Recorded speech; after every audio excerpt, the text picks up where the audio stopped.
बिस्मिल्लाहिर्रहमानिर्रहीम। अस्सलामु अलैकुम वरहमतुल्लाहि वबरकातुहू। हज़रत अनस रज़ी अल्लाह बयान करते हैं, रसूलुल्लाह सल्लल्लाहु अलैहि वसल्लम असर पढ़ा करते थे जबकि सूरज बुलंद चमकदार होता था। जाने वाला शख्स नमाज असर मस्जिद नबी में अदा करने के बाद अवाली यानी मदीना की मुल्हका बस्तियों में जाता तो सूरज बुलंद होता था और बाज़ बस्तियां मदीना से तकरीबन 4 मील की मुसाफत पर थीं।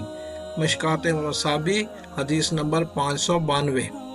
हज़रत अनस रज़ी अल्लाह बयान करते हैं, रसूलुल्लाह सल्लल्लाहु अलैहि वसल्लम ने फरमाया, ये मुनाफिक शख्स की नमाज है जो बैठकर सूरज का इंतज़ार करता रहता है हत्ता कि जब वो जर्द और शैतान के सींगों के माबैन पहुंचने के करीब हो जाता है तो वो खड़ा होकर 4 ठोंगे मारता है और इनमें अल्लाह ताला का बहुत कम जिक्र होता है।